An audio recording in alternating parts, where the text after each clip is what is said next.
Chapter 10. A Visit to a Japanese Dojo. I didn't have much time left in Tokyo, and I knew that I'd got everything I could hope for from Naoko Kawaguchi.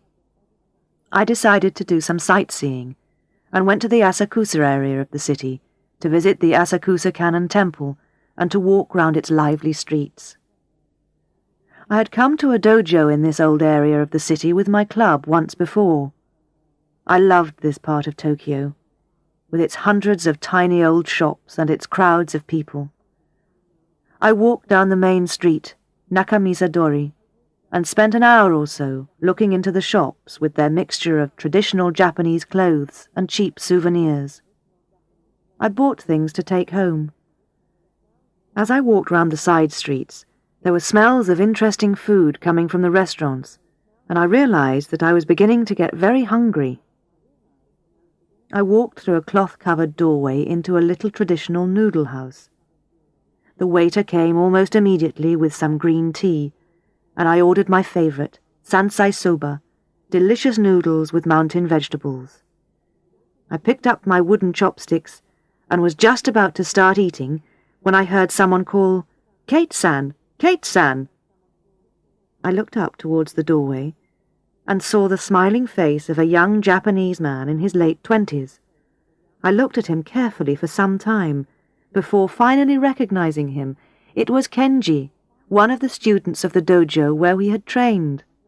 I smiled and stood up, offering my hand, and then quickly remembering that I was in Japan and should bow. Kenji laughed.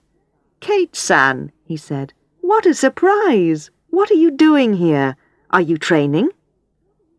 He sat down and ordered some noodles, and I told him about the story I was doing for the newspaper, and about my visit to Naoko Kawaguchi.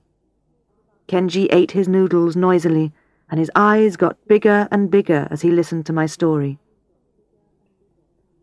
Finally, he finished his noodles and said, "That's quite a story, Kate, but you should be careful. You might get hurt. It sounds like someone is desperate. Now, what are you doing this afternoon? Why don't you come and visit the dojo? There's a training session, and I'm sure Ando-sensei will be delighted to see you again. You must come." Kenji was so enthusiastic about his idea, and I couldn't think of a good reason why I shouldn't go to the dojo. My flight was a late one, and I had plenty of time. It would be good to see everyone again, and to forget about Naoko Kawaguchi for a while. We left the restaurant, and Kenji led me through the narrow streets to the traditional Yotsuya dojo in the oldest part of Asakusa. I looked around at the familiar dojo with its wooden floor and its Japanese characters on the wall. On entering the dojo, you had to take off your shoes before stepping onto the polished wood of the floor. I recognized many of the students, and they came to bow to me shyly. I approached Ando-sensei and greeted him. He recognized me and smiled in a friendly way. In many traditional dojos, the sensei doesn't allow people to come and just watch training sessions. Anybody who is inside the dojo must be training. But in this case, Ando-sensei gave me special permission to watch, and I was grateful. The training, as always in this dojo, was hard and intense. Training of the spirit and of the mind was as important as training of the body. The students performed the traditional 2 kneeling bows, one to the dojo, the other to the sensei. Then the lines of students went up and down the dojo to the sensei's commands, doing their basic punches and kicks, their eyes fixed ahead of them. Any student who lost his concentration was punished with extra physical exercises. Ando-sensei was a tough teacher, though he was always fair. The best part of the session for me was the kata. The kata is a series of fighting moves that each student performs on his own against an imaginary opponent. It is beautiful to watch when performed well, rather like a classical dance. And here it was performed well, by Ando-sensei's most advanced students, Kenji among them. Once they had finished the long kata, called kushanku, there was stillness and calm. But although their bodies had stopped moving, the energy still flowed. In Japanese, this energy was called zanshin. It was a word made up of two Japanese characters, zan, which means to continue, and shin, which means heart or spirit. I thought of Kawaguchi-sensei again, and his club, Zanshin. I wondered whether his spirit would continue in the club, even though he was dead. After the session, I went for tea with Ando-sensei and Kenji to a nearby tea shop. Ando-sensei was keen to hear my story. He listened very carefully. Then, after some time, he said, "You know, Kate-san, the true Budoka, or student of the martial arts, does not need to attack. The art is in waiting for your opponent to attack, and then using his own energy to beat him. It seems to me that your murderer is moving towards you. Remember, always to get off the line of attack, but keep close to him so that you can catch him when the time is right." Chapter 11. A Drink at the Penguin. Back in London, the police were still busy interviewing karate people in London who had a police record for violence. After my interview with Naoko Kawaguchi, I was convinced that there was some connection to the London Road murder. It was so long ago, but somebody was making sure that we remembered it. I knew that I now had to set about finding Benson, the man who had confessed to killing Blakeston, if he was still alive. I could always go to police records, but the problem was that that would attract people's attention, which I didn't want. After the attack, I had decided to be more careful. "Why don't you start at the Penguin in Fleet Street?" Dad suggested. "It's still there. I saw something about it in the newspaper the other day. Benson used to drink there. But remember, we're talking about a long time ago. Years ago." It seemed as good a place as any. I took another look at the photograph of Benson in the Who Killed Murphy book, and headed off to Fleet Street. In the days when the British newspaper industry was centred on Fleet Street, the Penguin was the bar where all the journalists used to go to drink and chat. Dad talked of a time when the place was buzzing with hundreds of reporters, always on to something new, always chasing a story. These days I guessed it was a pretty sad place compared to then. It was mostly used by young executives with mobile phones and secretaries from the offices in the area. When I got there it was early evening, and the Penguin was full of people who had stopped in for a drink after work. The place was noisy and crowded and full of smoke. I was hoping I wouldn't have to stay long. I didn't feel very hopeful about finding Benson. It was all so long ago. I was even starting to use that phrase myself. I got myself a beer and stood at the bar. All the seats were taken, so it was the only place to be. I like standing at the bar anyway. All the most interesting conversation happens there. I looked around. It was a typical central London pub. Dark wood and big mirrors everywhere. There were dark red leather seats under the mirrors, and small round tables here and there. I looked back to the people behind the bar. There were 3 of them, a middle-aged woman and 2 young men. The woman had a friendly face, bright red lipstick, and a lot of messy blonde hair. She moved quickly behind the bar, a true professional. She looked like the best person to talk to. I watched out for a break in the constant serving of drinks, and jumped in quickly and started to make conversation. "This place must have changed a lot since the old days," I said, smiling at her. "My dad used to come here 30 years ago, when it was all reporters."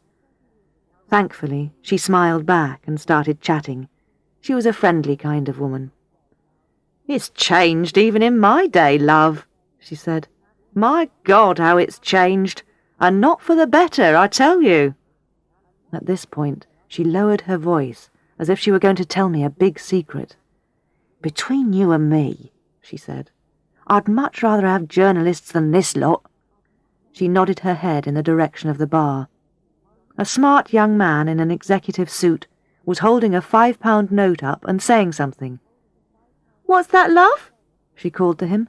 "A pint of bitter? Right you are, my darling." And she moved quickly to the other end of the bar to serve the young man. Once she had pulled the pint of beer and taken his money, she came back. "Yes," I said, as casually as possible. "He used to know somebody called Peter Benson, I think his name was. Used to drink here, but he lost touch with him." "Yes, well, a lot of the old crowd left, you know," she replied, "when they moved the newspaper offices. A journalist, was he, this friend of your dad's?" "No, I don't think so," I said. "But I think a lot of his friends were journalists. An odd chap, apparently. Bit strange, you know. But he must be about 70 now, perhaps older." "Oh, I think I know who you mean, love. A bit crazy. Yeah, I think he sometimes drinks at that pub just round the corner, the Six Bells. Left here years ago, he did. Had a bit of an argument with the old landlord. Something about a bet on a horse. Complete madman." She tapped her head. It could mean anything, that sign, from slightly strange to completely mad. And with that, she moved off to the other end of the bar to serve another group of customers. I finished my beer and went out into the cold evening air of central London in search of the Six Bells. It was easy to find. It was, as the woman had said, just round the corner. I looked up at the old pub sign hanging outside, 6 gold bells on a dark blue background. The pub itself looked very old, as if it desperately needed repairs. I bought myself another beer and found a seat. Although only 3 minutes' walk from the Penguin, the Six Bells was very different. By now it was 7:30, and there were 4 customers in the public bar. They looked like regulars. They weren't talking to each other. 3 of them stood at the bar with their pints of beer. The 4th, an elderly man, was sitting at a small table. The barman looked like he hadn't shaved for days and had just got out of bed. I told him that I was looking for Peter Benson. "Oh, he stopped coming here about last November," the barman said. "I don't know whether he died or what. He was completely mad, you know." My heart sank. Benson might be dead. What I had feared all along might be true. If so, it was going to be more difficult than I thought. "He's got a brother living in London somewhere, though," the barman added. "Yeah, that chap over there might know where he lives. He knew him." The barman pointed in the direction of one of the 4 regulars, the elderly man sitting in the other corner of the bar drinking Guinness. The old man did know James Benson, Peter's brother, and said he lived in Islington, in North London. He didn't know the exact address, but he thought it was off Upper Street. He used to drink with Benson at the Six Bells sometimes. It was a chance. The brother might know nothing at all, but I knew I had to try. 5th of January, 1961, Brixton Prison. Dear Paddy, Paddy, you have got to be strong at this time, especially for Mom and Dad and Ian. By now you will know that my appeal has failed, and they have set the hanging date for the 4th of February. Mr. Jeffries came to tell me yesterday. Since then my mind has been spinning, as you can imagine. I have hardly slept, going through this thing over and over in my head. I can't really tell you how a man feels at a time like this, only that it's the most terrible feeling in the world. Mr. Jeffries will try everything he knows. The only hope is an appeal for a reprieve to the Home Secretary, but I don't know how much real hope there is now. unless the real murderer comes forward and gives himself up. Somebody, somewhere did this crime, and I am paying for it. Be brave, Paddy, and pray for me. Your loving brother, Brendan. Chapter 12. A Very Strange Man. I found James Benson in a rather nice flat just off Upper Street, as the old guy in the pub had said. He wasn't at all what I expected. He was a man of about 70, very smartly dressed in dark suit and tie. The large modern flat was furnished well, and there were expensive paintings around the walls, signs of a man of learning and culture. He spoke rather like a retired lawyer or country doctor. "Come in, Miss Jensen, come in. That old Peter story coming up again, eh?" He smiled kindly. I had told him the minimum of details on the phone. "Peter died last year," he told me. "He was a very strange man. He was my brother, you understand, but I have to say he was odd. Some very strange ideas.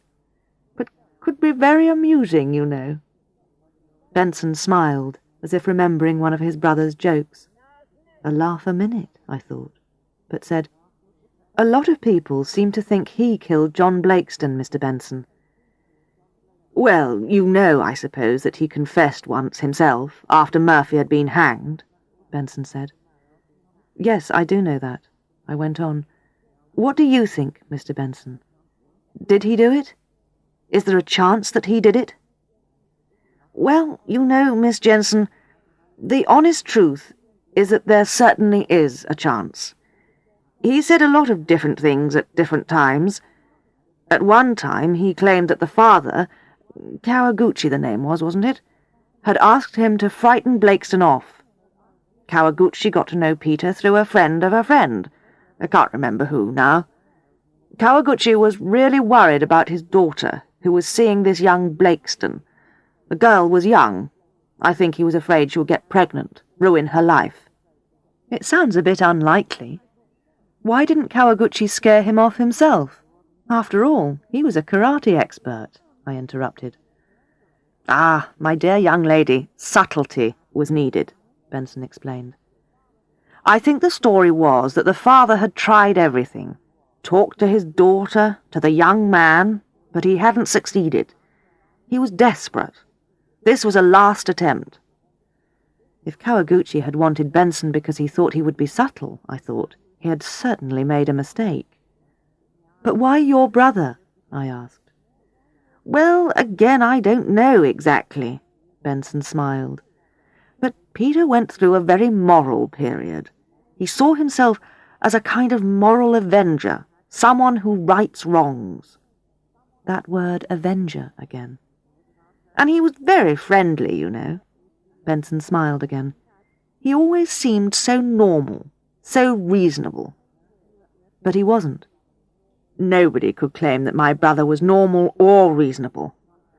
I think he was what modern psychiatrists call a psychopath. In other words, a madman." Benson stopped. "Psychopath is a bit of an overused word," I said. "Well, Peter was a professional liar, and had little or no concern for the suffering of others. On top of that, he followed only his own desires. I think you'll find that these qualities, if you can call them that, are the signs of a psychopath. I speak as a retired psychologist." So, as a professional, James Benson would know what he was talking about. And like a professional, he sounded cold, almost without feeling. I wondered how he had really felt about his brother. Peter sounded like a monster. "Mr. Benson, do you think there's a chance that Kawaguchi paid your brother to kill Blakeston?" I asked. "What, and hurt his daughter?" Benson replied in surprise. No, Miss Jensen, I don't think so. I think that Peter intended to frighten Blakeston. Kawaguchi may have said something directly to him, or Peter may have thought that he should do that. He took the gun. Remember that they drove around for hours, with Peter talking to them. And Peter could talk. My God, he could talk.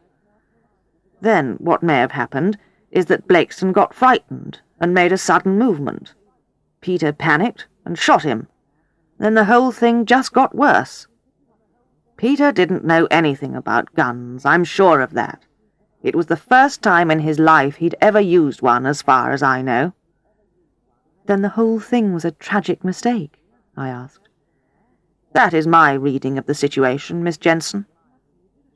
Mr. Benson, you're talking as if there's no doubt in your mind that your brother committed this crime, I said slowly. That's right, Miss Jensen. There is very little doubt, Benson replied. I think it's highly probable that Peter killed Blakeston and shot Miss Kawaguchi.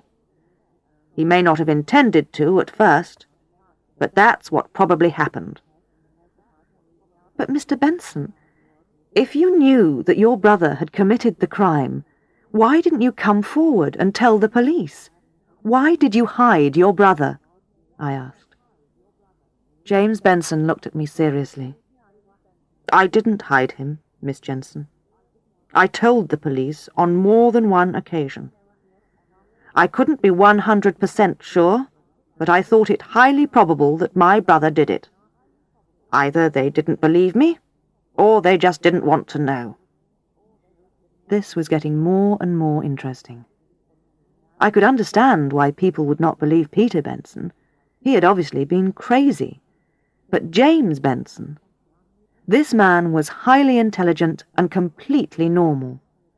Why had the police not taken any notice of him? I wondered how Murphy had come into the story. Was he someone who just happened to be in the wrong place at the wrong time? Did the police just pick him up? Kawaguchi and Benson would have been happy that they suspected someone else. Or did Benson know him? Did Benson, in fact, set Murphy up and make the police believe that Murphy was the murderer? And what about Murphy? I asked. Ah, there, Miss Jensen. I really don't know the answer. I don't know if my brother knew him. I'm sure the authorities know all about this, Miss Jensen. But they hanged Murphy for the murder. You can hardly expect them to admit that they made a mistake. 15th of January, 1961, Brixton Prison. Dear Janie, thanks for your letter which I received yesterday. Things are pretty tough here, as you can imagine, though the prison officers treat me well. I like to think it's because they know I'm innocent. My solicitor, Mr. Jeffries, is working night and day to find a way out of this dreadful mess. I don't know what to do, except keep saying that I'm innocent. I just keep thinking about what I'll do when I get out, just to get me through it. I try to keep cheerful, but it isn't easy with nobody believing you. The only thing that keeps me going is the thought that I might have some kind of life with you when I'm finally out of here. I'm looking forward to seeing you on Friday. Yours, Brendan.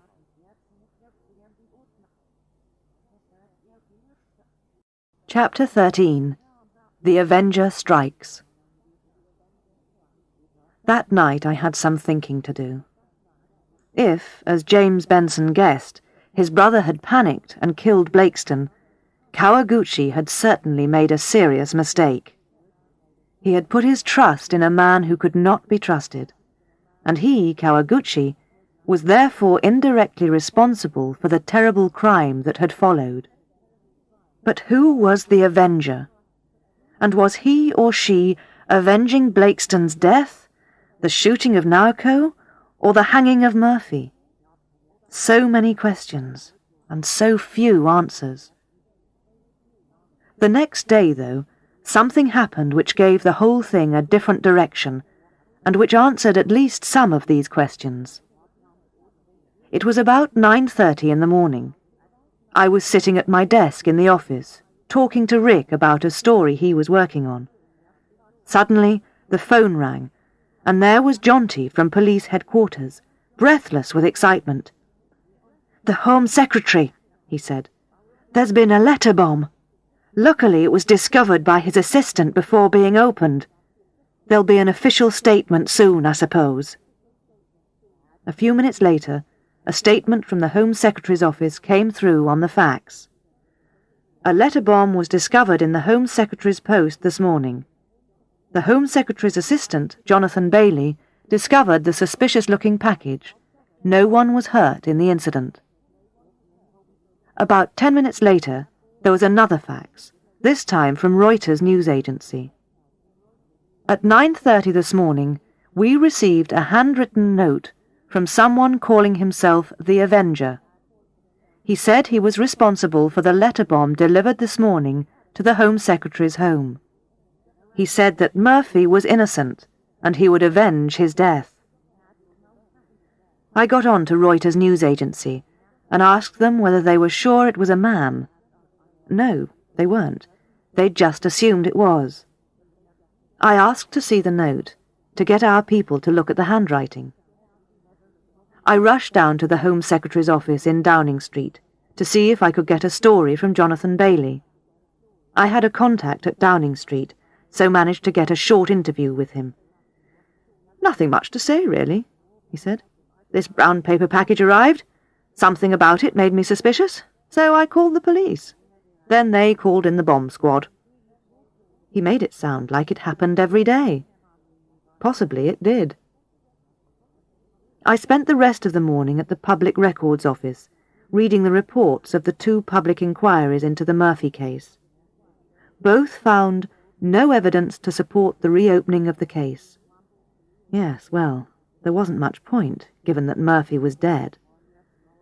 John Murphy, Brendan's father, had asked for a pardon on 5 separate occasions between 1963 and 1970.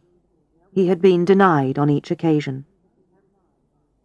In 1965, a committee made up of 5 public figures had put forward a document to the Home Secretary, stating that there was a sufficient reason to reopen the case, as Peter Benson had confessed. It too had been denied, even after Peter Benson's confession. As late as 1992, there had been a call for a public inquiry made to the Home Secretary. He had made a statement in the House of Commons, saying that there was absolutely no reason for another public inquiry. In his opinion, there was no new evidence in the case. Since then, there had been nothing. Most of the people involved in trying to clear Murphy's name were now dead. Dad was the only one still alive. 3rd of February, 1961, Brixton Prison. Dear Mum and Dad, well, it has finally come to this. It is hard for me to put together this letter, as I'm sure you know. I have been sitting here for hours and wondering how it came to this, how I got into this situation, but no answer comes to me. The priest, Father Daly, has come to see me every day this week.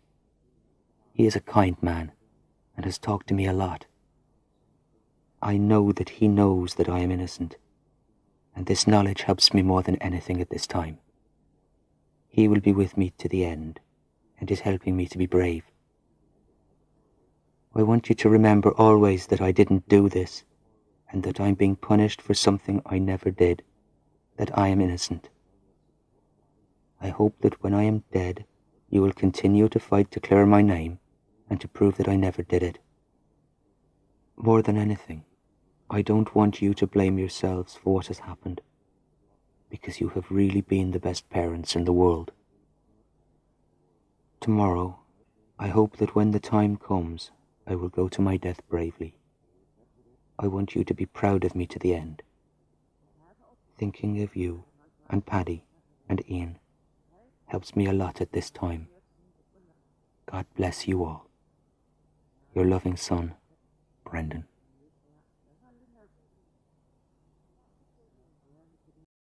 Chapter 14. A Hell of a Fighter. At lunchtime, I met Jonty in our usual bar in Piccadilly. He seemed even more nervous than usual. I assumed that the reason for this was that the police weren't getting any further with the Kawaguchi and Ito murder cases. He was wearing a pink tie with the pink panther on it.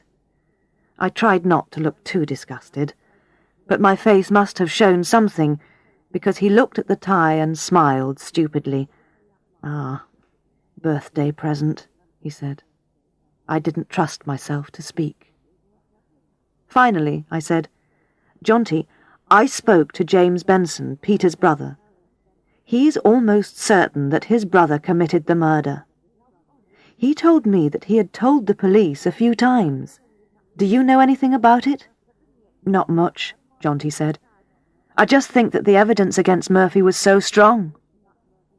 I remembered Dad telling me about the Manchester alibi. There was hardly any evidence against Murphy. "So, what do you know about public inquiries into the London Road murder case?" I asked. "Surely the police must be aware of the connection with Kawaguchi." "I don't think anybody is very keen to look into the Murphy case again. There have already been 2 public inquiries," he said, smoking his usual Rothmans, "which both concluded that Murphy was the London Road murderer. But they're going to have to do something. This Avenger is really hotting up. 2 murders and the attempted murder of the Home Secretary. Not bad for 10 days' work." I rarely expected Jonty to tell me anything I didn't already know. He, on his side, rarely disappointed me. I finished my beer and stood up to go. If Jonty knew anything, he would say it now. Jonty said nothing, apart from bye-bye, and I left for the office. I was no nearer to knowing who the Avenger was, even though he or she, I was beginning to feel with more certainty that this person was a woman, definitely knew who I was. It was an uncomfortable feeling. Back at the office, I got down to some serious thinking. I had given the handwriting sample from the letter bomb to our handwriting expert, Sandra Watts. She was a careful woman who never spoke before being absolutely certain. "Well, Kate," she said, "in my opinion, there's a 75% chance that it's a woman." "Can you tell her age?" I asked. "Not exactly, but certainly not older than 40. You generally don't find this style of handwriting in people over 40. I was now almost sure that she was a woman. Fairly young, no older than her early 30s, judging by her attack on me. If it was her who attacked me. She wasn't alive at the time of the London Road murder, or only just. My age, in other words. Perhaps she was a relative of Brendan Murphy's. But who? I rang the information department upstairs to ask them to find out about any female relatives of Brendan Murphy, however distant, of that age. They came up with 0. But then suddenly I had an idea. I rang Paddy Murphy in Peterborough. "Mr. Murphy, you said Brendan had lots of girlfriends," I began.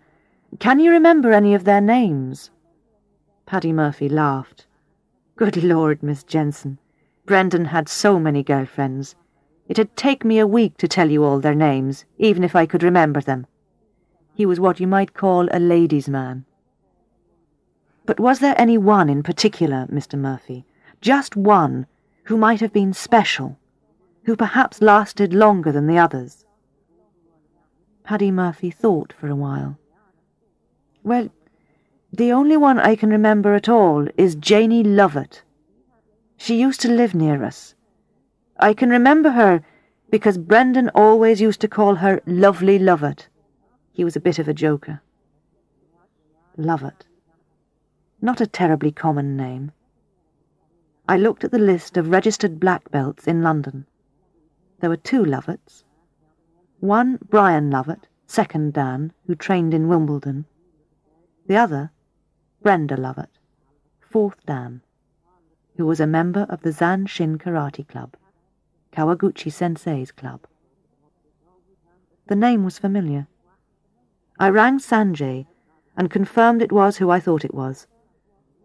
Brenda Lovett was a top fighter, one of the top 3 women fighters in the country. I had seen her in the internationals once. She was in Tiki Donovan's team fighting for Great Britain. She was a hell of a fighter. I thought back to Ando-sensei's advice to me when I was in Tokyo. Keep off the line of attack and wait until the time is right, he had said. I had a strong feeling that the time had now come. If my guess was right, the Avenger was fighting a single-handed battle against everyone, the police, the government, the whole world. It was a lonely business. Perhaps she would be glad of some company. I had an idea, but first I had to get Balzano to agree to it, and Dad. Chapter 15. Right Hook. The next morning, Dad's name appeared in the Daily Echo for the first time in 20 years. It was a risk, but if it worked, it would be worth it.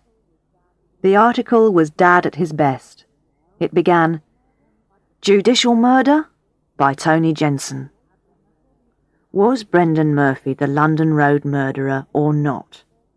More than 30 years ago, when I was the first reporter on the scene of this dreadful crime, I said that he was not the murderer. Today, however, I feel differently. He went on to describe his part in the reporting of the crime, the trial, and the hanging. He explained the doubts he and others had then about the result of the trial. Then he went on to explain why there had been an attempt to kill the Home Secretary just 2 days before, and finally about how he had changed his mind about Brendan Murphy's guilt, how he now thought that Murphy was responsible for the London Road murder. Classic Tony Jensen, except that the last part was a pack of lies. I hardly dared to believe that it would work. I phoned Sanjay and explained my plan, asking him if he would help. He accepted gladly, as I knew he would. "What fun," he said, and I could imagine his eyes shining as he said it. Fun was not exactly the word I would have used, but I was glad that Sanjay would be there. That evening we were both at Dad's house. Sanjay was in the kitchen with the lights off, and I was at the top of the stairs, hidden behind an old wardrobe. Dad sat in the living room in his usual chair, reading. It was 6 o'clock, and already black outside. It was a typical winter evening in London, freezing cold and wet. We had no idea how long we would have to wait. Perhaps all evening, perhaps all night. But something told me that the time was right and that our Avenger would attack. The main thing was to protect Dad, to make sure that he came to no harm. It was a big risk, too big, really, but I knew it was one I had to take. Dad was as relaxed as ever about it. As usual, he had no fear of danger. I was the nervous one. The silence seemed to go on for hours. It was so quiet that I could hear the ticking of the big clock in the sitting room, and Dad occasionally turning the pages of his book.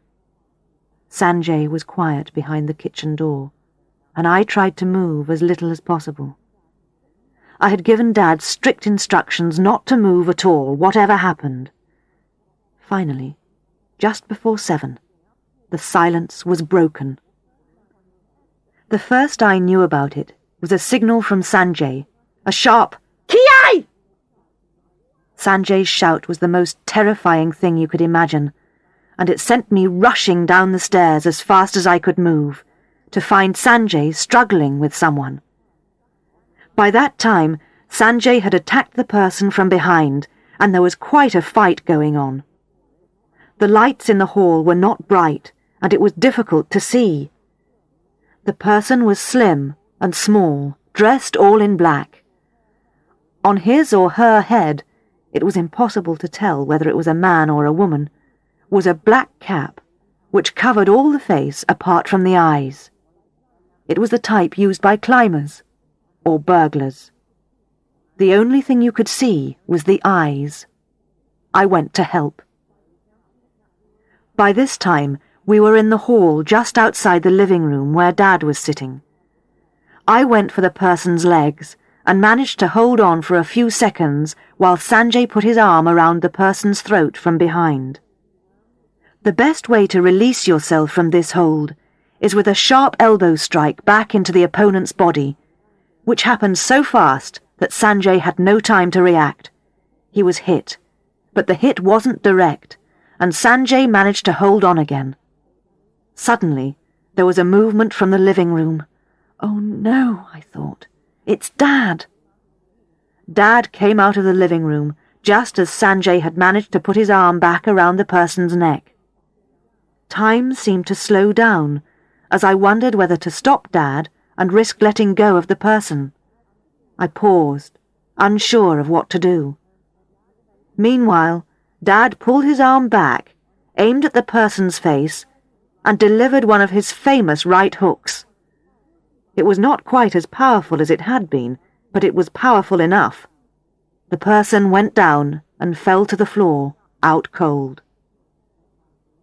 I thought I told you not to move, I smiled at Dad, but that was a bloody good right hook. I lifted the cap and looked at the woman's face underneath, now asleep, as if she had just decided to take a rest. The pale skin and brown eyes looked very like the photograph of Brendan Murphy I had seen recently. Let's carry her through to the living room and tie her up in case she wakes up, I said, not wishing to go through all that again. Dad brought a rope, and Sanjay tied her up to a chair at the wrists and feet. I didn't want to phone the police yet. There were a few things I needed to know first. Brenda Lovett, I assume, I said, as soon as she opened her eyes. She nodded once, and looked at me straight in the eyes. Yeah, she said in her strong South London accent. What about it? 3rd of February, 1961, Brixton Prison. Dear Janie, this is going to be a very difficult letter because I won't be able to say all the things I really want to say. You will just have to read between the lines. Well, all my appeals have failed, and the end is now very close. I have lived in hope for so long, but now I have no hope left. I don't think anything or anyone can save me. The lawyers have done their best, but it's all over. Janie, you must think about the future and try to forget about all this. It won't be easy at first, but you must try. I know that life is going to be hard for you, and I can't tell you how terrible I feel about it all. Please carry on believing that I didn't commit this terrible crime. Remember also that I never wanted to give you all this trouble. I hope that you will be strong at this time, for me and for yourself. I'll be thinking of you tomorrow. God bless you. Love, Brandon. Chapter 16. Fathers and Daughters. Dad made some tea, and we sat in his living room drinking it. It could have been a social visit, the height of normality, except that Lovett was tied to a chair with rope. She was unable to move, apart from her right hand and arm, which she was using to lift her teacup. Mum had only just found out she was going to have a baby when Brendan was picked up by the police, she said. Nobody knew about it, only Brendan, and they decided not to tell anyone, not even his family. There's no mention of it in his letters from prison, because the prison officers would have read the letters. Before you knew it, everyone in the country would have known. I nodded and waited. Brenda continued. They wanted to wait until he was free before they told everyone. They thought it'd only be a few weeks, perhaps a month or so. How could they imagine that it would go on so long and end like that? It was incredible. Mum moved away a month or so later, and I was born when my father had already been hanged. And she brought you up without anyone guessing the truth? I asked. Yeah, it was easy, Brenda replied. His family hardly knew Mum anyway, and no one guessed. Of course, we used Mum's name.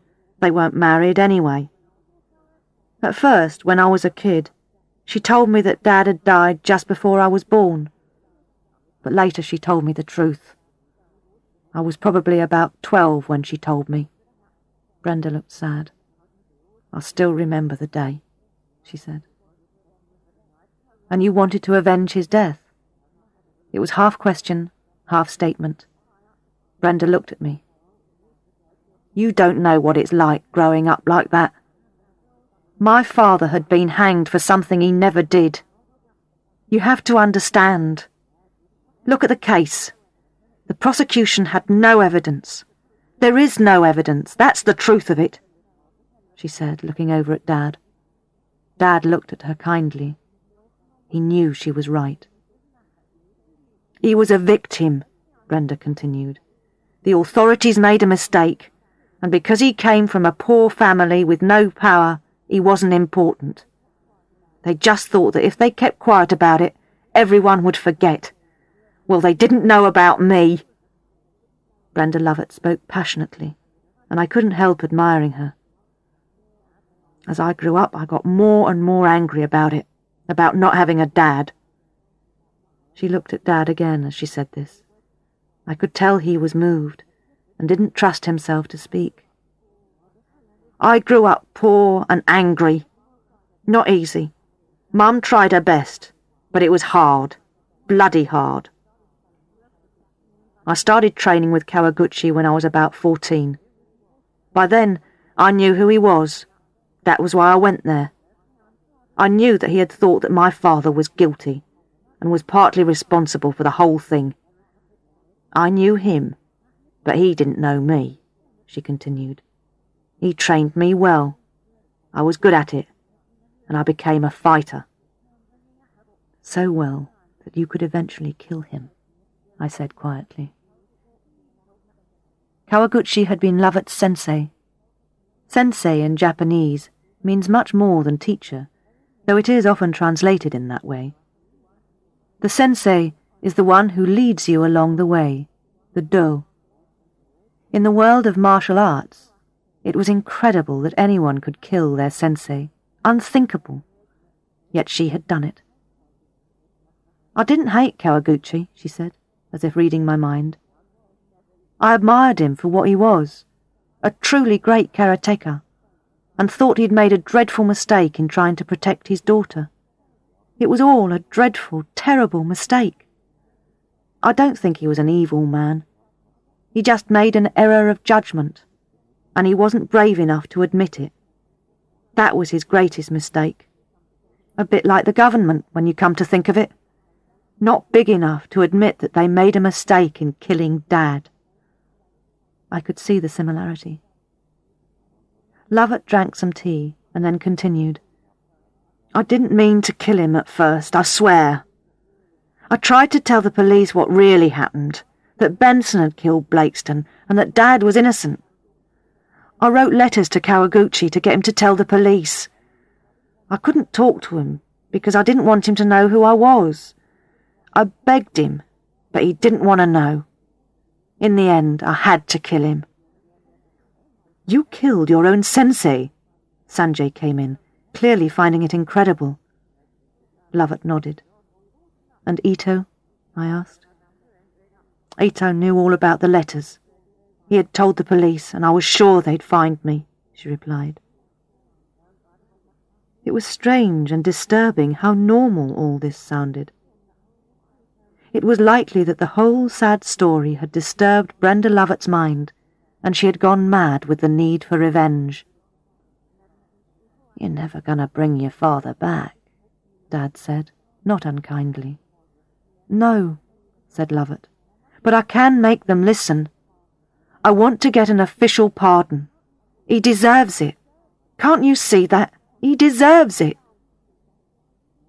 I looked at Dad and thought what it would have been like not to know him. It was hard to imagine. I found it hard to judge Brenda Lovett badly for what she had done. If I'd been in the same situation, would I have done the same thing myself? It was hard to know, hard to understand exactly what she had lived through. It was hard to say how any individual might react to those circumstances. I could also see how the idea of an official pardon made her do it. Her father was gone forever. She would never get him back. But to clear his name, that was a fine goal, the only possible goal now, 35 years after Brendan's death. I tried for years to achieve a pardon for Brendan Murphy too, said Dad sadly. I devoted some years to it. It's not easy. It's so long ago. There can be no forensic evidence now. I had read something about this in Who Killed Murphy. The murderer had spent about 5 hours in the car with John Blakeston and Naoko Kawaguchi. This meant that there should have been something to prove that he had been there. Sweat, hair, threads from his clothes, anything. Forensic evidence.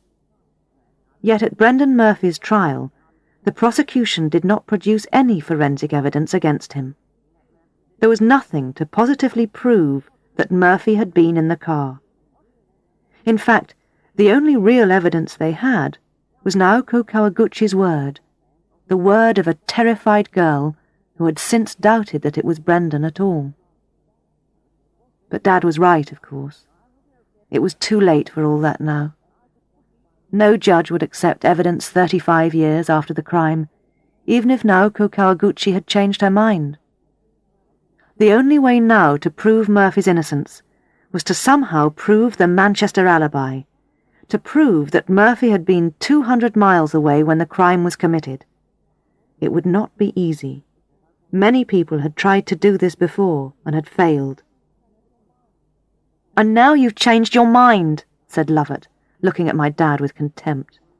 No, I haven't changed my mind," said Dad sadly. "It was just the only way we could bring you to us, to stop the murders and your pain. I still believe your father was innocent, Brenda. No, more than that, I know your father was innocent." "Then do something! Get a pardon for him! You have the facts, you're a journalist, do something!" Lovett almost screamed. By now Sanjay had phoned the police, and a few moments later we heard 2 cars screeching to a halt outside, blue lights flashing. I knew we had to hand her over, had to stop it once and for all, for her sake as much as anything. But we also owed her something. Before handing her over, Dad and I promised that we would do everything in our power to prove her father's innocence and gain an official pardon. Brenda Lovett sat in the back of one of the police cars, looking as proud as ever. Jonty was in Dad's living room. His orange and blue striped tie seemed disgusting in the circumstances. "She's going to prison for a hell of a long time," he said, with pleasure in his voice. 2 murders and the attempted murder of the Home Secretary. Wow! "Yes, well," I said in a tired voice, "I personally hope she won't be in prison for long. After all, her father's already paid the price." "There's one thing I don't understand," I said to Dad when we were talking about it later. "If Murphy didn't do it, how did he get involved in all of it? Was he set up by Benson, or just unlucky?"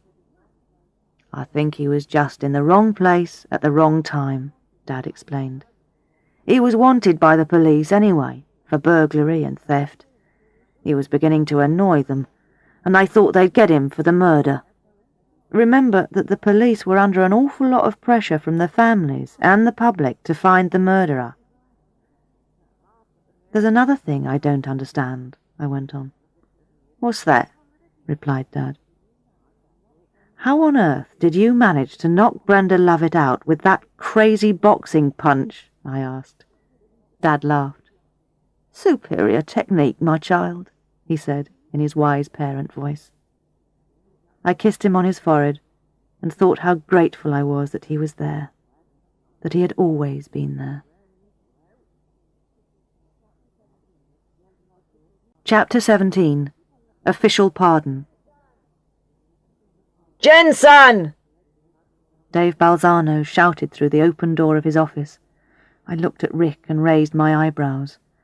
"Oh dear," I said. "Sounds like our dear editor is in a bad mood." It was a couple of months after the Love at Murphy case had ended. I had just written my story on it and was waiting for Balzano's judgment. Always a difficult time. I left my computer and walked nervously over to Balzano's office. If I was going to be in trouble, I might as well go and find out what it was. As usual, the few steps over to his office seemed like 3 kilometers. "Come in and shut the door, Jensen," he said as I approached. This was even worse than I had thought. Perhaps I was going to lose my job. With Balzano, you could never tell. I sat down opposite Balzano and waited for the worst. He leant over the desk until his huge face was close to mine. He was sweating, and I could see little drops of sweat running down his cheeks. "Jensen, this story," he said, waving my story at me. "Yes," I said. "You don't like it?" "Like it?" he screamed. "I think it's great. A very good piece of journalism, Jensen. I want it on the front page." "Oh, well, good. I'm glad you like it. Wonderful. For once, I was lost for words. Balzano never failed to surprise me. I took the article and went back to my desk. I smiled at Rick to let him know that everything was fine. I allowed myself to read my story one more time before it appeared on the front page of the Daily Echo with my name on it. Official Pardon for Brendan Murphy by Kate Jensen. It is over 30 years since Brendan Murphy was hanged for the killing of John Blakeston in the London Road murder, a crime he never committed. Yesterday, Murphy was given a posthumous official pardon by the Home Secretary. The pardon comes after years of campaigning by members of his family and others, a campaign which has been supported by the Daily Echo throughout the long, sad history of this case. Tony Jensen, the retired journalist who was involved in the reporting of the 1960 murder case and an ex-Echo reporter, led a team of researchers who finally managed to produce new evidence in the case. This new evidence comes from Manchester, where Brendan Murphy was at the time when the murder took place, selling stolen jewellery. Although this alibi came up after the hanging, defence lawyers were never able to prove it without doubt.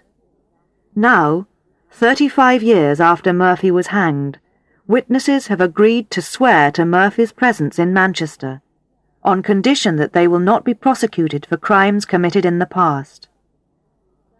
Brenda Lovett Murphy, who is serving a sentence in Durham Prison for murders connected with the clearing of her father's name, said she was delighted at the official pardon. "This is the happiest day of my life," she said. "It's what I've wanted passionately since I first realized that my father was innocent." Lovett Murphy is to be released from prison next year, following a further campaign by civil rights campaigners and by this newspaper.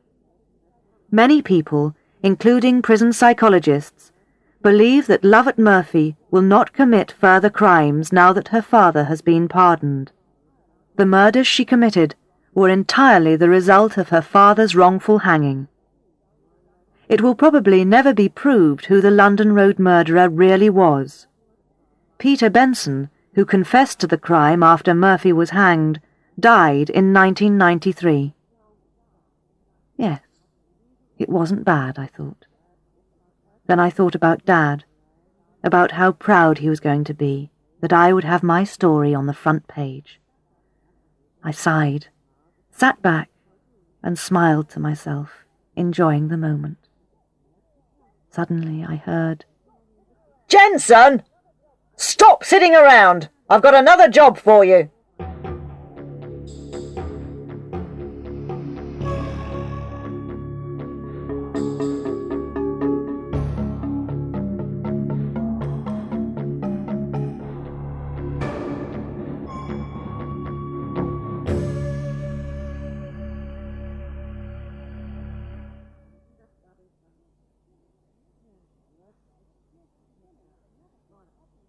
Here's the beginning of another book at this level. Dolphin Music by Antoinette Moses. Chapter 1. Life was good. Tuesday, the 27th of May, 2051. 2 p.m. Richmond, England. We have been working on blue with black letters for 3 hours, 5 minutes and 25 seconds. Saul Grant's computer spoke with a Scottish accent. We will now change to black and white for 1 hour. Okay, Saul told the machine. He yawned and rubbed his red eyes. He'd been working for too long today. His computer knew that. His computer knew everything. It knew Saul's voice, and Saul could talk to it if he wanted to. But he didn't like talking to his computer. He liked writing, and found it difficult to think and talk at the same time. He didn't know why, but he did know that many of the web writers had the same problem. Saul Grant was a writer. He was a music critic for the Central England Web Guide. He loved music, and he loved writing about music. Many people wanted his job, but he was good at it, and his bosses were pleased with him. But next week, he had to stop writing and do 6 months of community work. Saul hated community work. Everyone had to do it. Saul knew that. There were too many people and too few jobs. Today, no one was allowed to work for more than 1 year without a break, except for those working for Control. Control managers worked every year, but then Control made the rules. Control ruled the web. Control ruled everything.